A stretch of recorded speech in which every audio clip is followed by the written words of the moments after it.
Thank you. So thank you for having me here to speak today. My talk is focusing on the emergence of early medieval lowland settlement sites, with multiple new sites coming out of developer-led projects in recent years.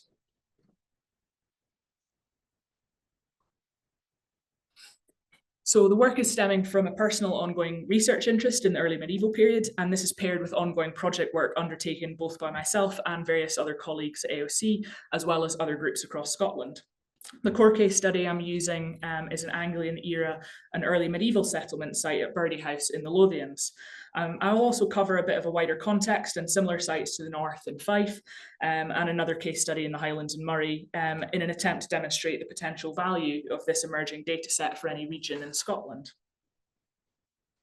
So as some background, early medieval sites, in particular settlement and structural evidence in Scotland, are notoriously challenging to identify.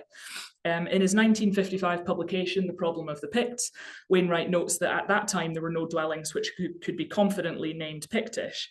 In 2011, Driscoll's review of the body of evidence outlined in particular how little is understood of typical everyday settlements in lowland eastern Scotland, and certainly that lack of understanding could extend south across the Lothians and into other regions. Gordon Noble's recent publication summarised the available evidence, and that really highlighted that a lot of the work that's advanced this understanding of settlement sequences at this time has taken place in the Western and Northern Isles. On the mainland, there's often been a research focus on the higher status settlements, such as hill forts, enclosed settlements, and ecclesiastical centres. So our understanding has evolved and moved forward, particularly in upland settlement, with the identification of numerous Pictarmic style structures in the southern Pictish uplands during the Arkham surveys, and also the recent work undertaken at Lair, Glenshee, where the excavation of several longhouses indicated activity spanning the 7th to 10th centuries AD. So while there must have been similar counterparts to this type of structure, this type of settlement in the lowland areas, these types of turf-built structures are unlikely to survive the intensive agriculture regimes in these areas. Strat-Halliday, among others, have suggested a number of possible contenders in the Cropmart record, an example at Inchture in Perthshire and potentially Lookers in Fife. But to date, a very low number of these buildings and associated settlements in lowland contexts have been securely dated to the early medieval period. Another factor that's worth considering is the potential to overlook undated sites or not recognised sites. They don't look particularly exciting or particularly diagnostic in the Cropmart record, and they could easily be mistaken for their prehistoric or medieval counterparts and dismissed without much further consideration. Upon excavation, with these sites, often all that is left is very small ephemeral elements within larger multi-period sites, so there is also a danger at that point that they're not clearly identified. So this is where I would argue that developer-led archaeology can be extremely valuable. It's helping filling in the gaps and complementing the ongoing research in different regions. Development also often occurs in the low-lying agricultural zones around pre-existing urban centres, and there's an opportunity with these types of jobs to undertake extensive works, open up very large areas, and undertake extensive post-excavation, including radiocarbon dating features that might be overlooked in other contexts. So AOC and all the other companies based in Scotland involved in these developer-led projects are in a relatively unique position to be at the forefront of discovering new sites as urban centres expand, leading to multiple sites with early medieval activity starting to show up. So to illustrate this point, I'll review the evidence from a site near Birdie House, located to the north of Lonehead on the periphery of Edinburgh. This was identified through mitigation required in advance of housing as part of the planning process and is published in Scottish Archaeological Journal last year for anyone who'd like more details.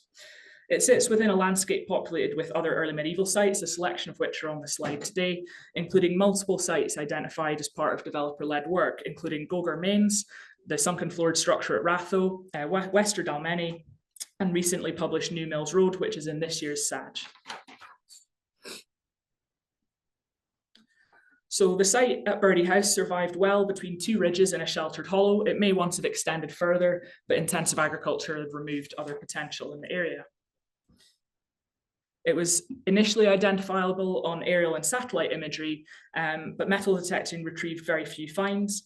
So the lack of diagnostic material and the generic sort of nature of the ditch or enclosure features in the crop marks meant that the site was initially tentatively placed in the prehistoric period. Trial trenching and excavation revealed a concentration of settlement features surviving in one particular part of the site. The site itself was characterised by multiple fragments of recut linears. The shallow ditches were all that was left of what would have once been a series of enclosures. And in some cases, the remains of daub with little bits of wattle imprint could indicate some of the shallow ditches might have been accompanied by segments of wattle fencing. Otherwise, the fills were uniformly sterile.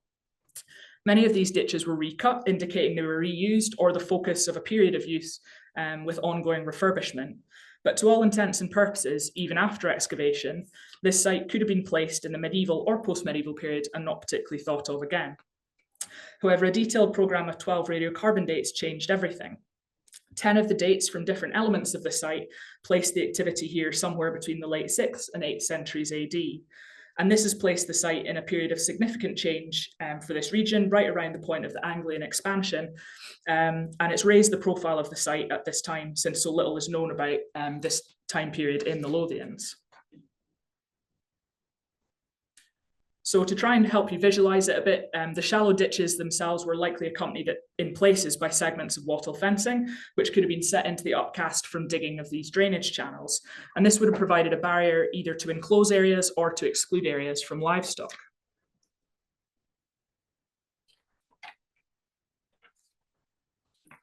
So the main component of the site was this substantial oval enclosure, and material from the fills here dated to the 7th century AD.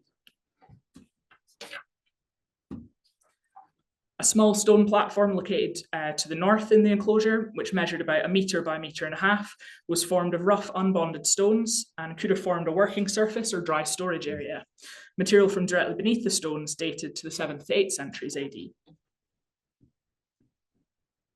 An internal U-shaped enclosure measured about 6 metres by 15 metres, so enclosing a relatively substantial area, and material from the fills of this feature dated between the 6th and 8th centuries AD. And adjacent to this was a small rectangular building. It was post-defined and it measured about 5 metres by 2.5 metres internally, and it had a central internal hearth setting, material from around which dated to the 7th to 9th centuries, similar to the material dated from the post holes itself. So all elements of this site dated relatively tightly to the same period. And I put this photo up really just to illustrate my point about these features being very ephemeral.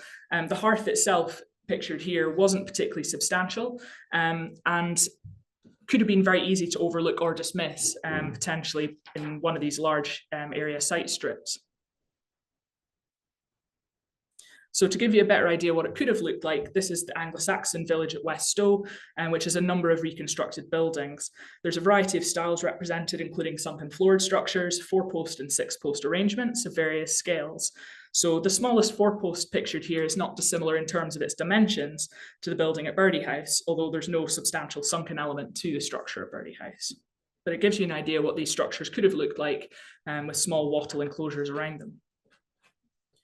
And to increase accessibility to this quite ephemeral site, we undertook a reconstruction drawing. So this is representing the various elements of the site that would have been present or active in some way in the 7th to 8th centuries AD, to try and make the site a bit more accessible in the publication. So a second example of recently discovered early medieval site in the Lothians is Wester Dalmeny, which is about to be published by my colleague Anne Moreau. And the site here has 2 main coherent phases. The earliest comprises multiple intercutting and recut ditches, forming segments of enclosures and very reminiscent of the Birdie House site. The radiocarbon dates from here indicate a period of occupation and activity spanning the 7th to 9th centuries AD, also broadly contemporary with Birdie House. Stratigraphically, the site has 2 main coherent phases. These negative features, the ditches, were sealed by an extensive deposit, upon which 10 stone-built structures and platforms were built. These form buildings, and several of these have been interpreted as workshops based on the material culture from the site, which included whetstones, spindle whorls, a smoother for hide processing, quern fragments, a worked whalebone block, evidence for ferrous and non-ferrous metalworking as well. There is also a glass fragment, which is similar to those found at ecclesiastical sites, and a fragment of Samian ware, which is a possible heirloom fragment. So unlike Birdie House, which had very few artifacts, the material culture here indicated that this settlement, at least in its latter phase, was part of a Northumbrian or Anglian community. It was likely higher status than Birdie House and perhaps had links to monastic sites, for example, Oldham. So examples of this rural settlement are not limited to the Lothian region. Another example I'm using here uses a selection of sites demonstrating how developer-led and historic projects can be brought into a current understanding of early medieval settlement patterns. The use of these shallow ditches to create small parcels of land is also evident at Pitlethy Road in Fife, where a rich prehistoric and early medieval landscape has been identified. Here, an undated building comprising 8 small post holes was similar in scale and form to the building with the hearth setting at Birdie House, so could represent an undated example of early medieval settlement. Settlement evidence has also been identified at Easter Kinnear, where a series of small scoop structures with curvilinear ditches were identified, and elements of those structures were dated to the 6th to 7th centuries AD. Elements of a multi-period site near Kinross included kilns, pits, post holes, hearth settings, a medieval enclosure, and shallow linear ditch cuts, which could be comparable with sites like Birdie House. However, the only feature at this site firmly attributed to the early medieval period was a kiln, which dated between the 4th and 7th centuries AD. This was used for grain drying, and it begs the question, are there other undated components of this site associated with settlement, which formed an early medieval phase, or is it more a case that these elements no longer survive? So looking at these rural settlements on their own doesn't necessarily add much to the bigger picture of what's happening in Fife during this period. However, when you look at it in conjunction with some of the high status sites in the region, they can provide a very valuable data set to work with, providing wider context. Recent and ongoing work at East Lowland Fort has confirmed activity in the early medieval period extending into and beyond the 7th century AD. Gordon's recent reconsideration of Joanna Close Brooks' work at Clatchard Craig has refined the dating sequence there, indicating the fort was developed, used and destroyed in quite a tight time frame within the 7th century AD, so in use for really only a few generations. The burning of the fort suggests a rapid end to a site used by the Pictish elite, and provides hints of this tumultuous period in the latter half of the 7th century, when southern Pitland briefly became under Northumbrian control, before then returning back to being part of southern Pitland. So could these peripheral low-lying sites be part of a supply network for the high status activity on sites such as East Lowland or Clatchard Craig? How are they then affected by the demise of sites like Clatchard Craig? Are they going out of use at the same time, or are they adapting and growing as the focus for settlement location moves off the hills and into the lower lying land?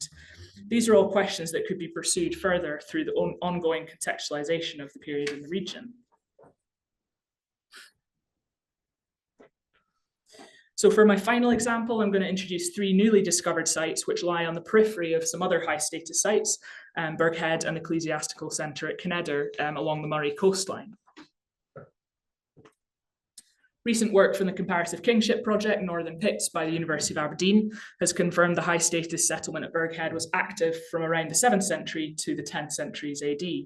In a very brief summary of the project, so far they've been able to confirm a very good level of survival within the fort, with multiple structures identified in both upper and lower citadels. There's evidence for craft working, including evidence for ferrous and non-ferrous metalworking, and there's bone objects such as bone combs and pins.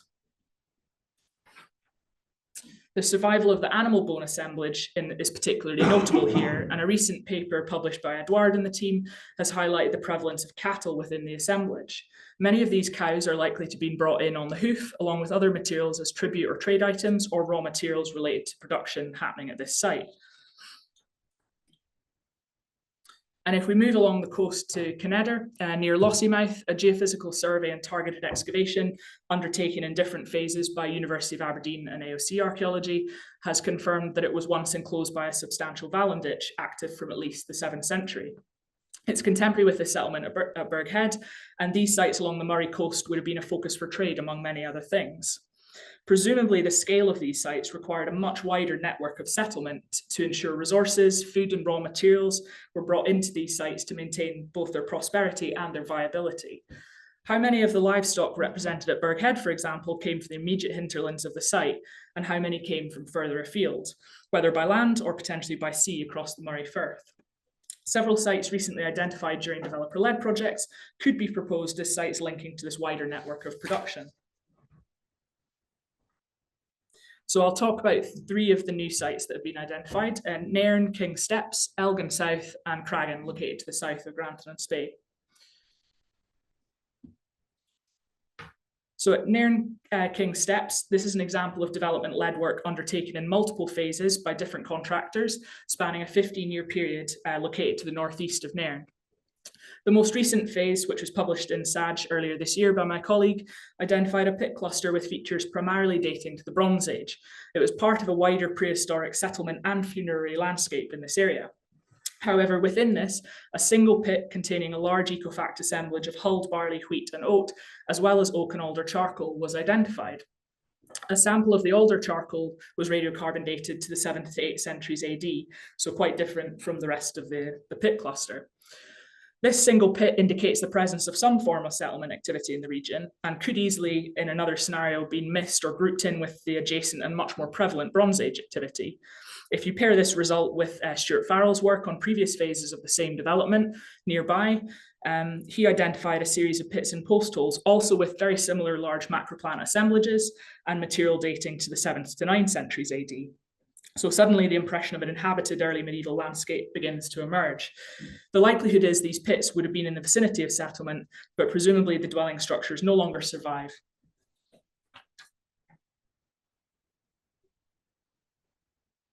So moving south to Cragan, near Granton and Spey, this site was excavated in advance of a new distillery and revealed a multi-period site.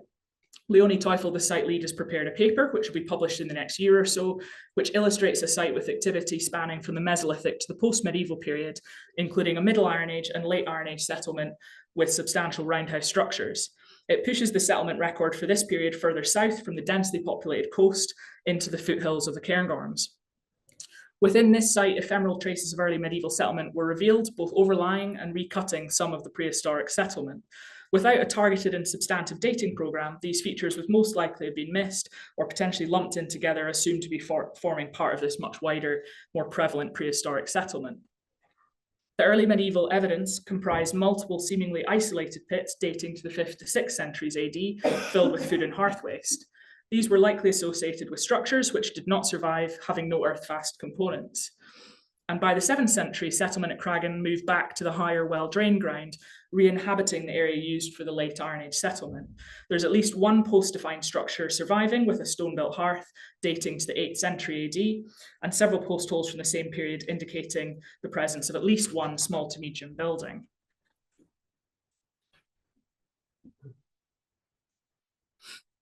In the vicinity of this, several pits filled with hearth waste and metalworking waste were also identified. The site had clear evidence for grain processing, including quernstone fragments and a large millstone roughout, which were deposited with grain processing waste in a large pit. These features were all in keeping with any normal small to medium rural settlement, with evidence for activity spanning the 7th to 9th centuries AD. Close by, a smelting furnace on site was dated to the 8th to 10th centuries AD, as well as 2 metalworking refuse pits which contained hammer scale, a byproduct of smithing. Another pit nearby could have the remains of a cleared out furnace, which indicates there are multiple areas of ferrous metalworking taking place on the site. In her forthcoming paper, Leonie speculates that the lack of multiple structures on the site could be because the settlement at this time was composed of a small group of people, focusing with a pastoral and agricultural economy, but also with a focus on metalworking provision for a wider community. Cragan is located to the south of the significant centres, primarily located along the coast and in and around the Firthlands. This site in the foothills of the northern Cairngorms along the bank of the River Spey is very well placed for a settlement focusing on agriculture and pastoral economy, with access to the rich summer upland grazing areas around the Cairngorms. It would be a couple of days' travel from here on foot to sites like Burghead or Craigfadrich, particularly if you're moving livestock and allowing time for watering and grazing. However, its position on the River Spey would mean it would be very well connected to the coast, so it's certainly conceivable that this site was one of the outlying settlements with a connection to Burghead and Connedder. And the third example is a site at Elgin South. It's currently undated, but it comprises a series of truncated and sterile linears, a kiln, a stone-lined pit, and various pit clusters. The lack of pottery on this site could indicate the site's not medieval or more modern, but it is hard to place it definitively in any time period until dating has been carried out. There are several significant prehistoric and early medieval sites in the vicinity, so it'll be interesting to see how this resolves during post-excavation, but could this be an example of early medieval settlement about to emerge?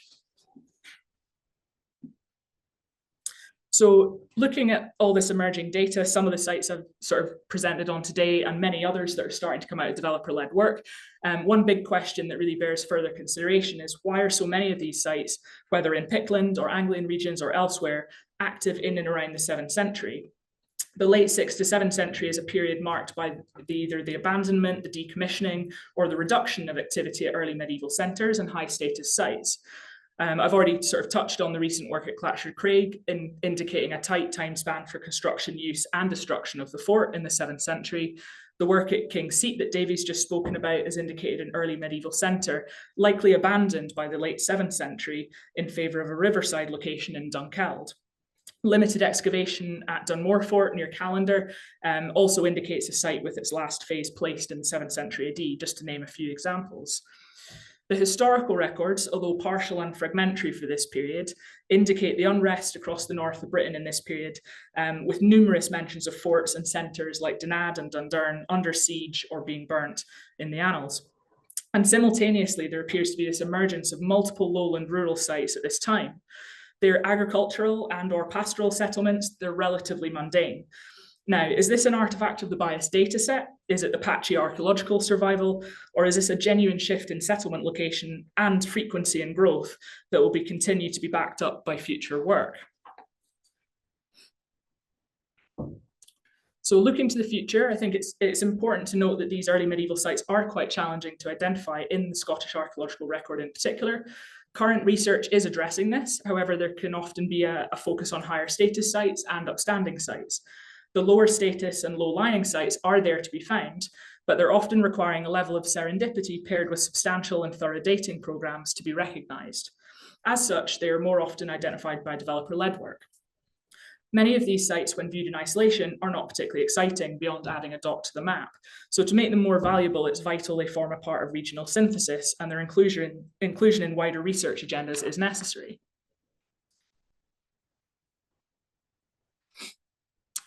Looking to the future, there's huge potential for re-examination of archived sites. I'm not the first person to have mentioned that today, both research projects and developer-led.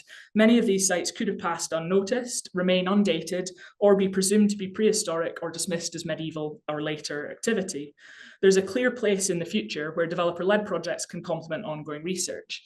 For example, when Gordon writes up Burghead, there's now a wealth of newly discovered sites to include in wider synthesis of the region, placing Burghead and Connedder in their wider economic and social context.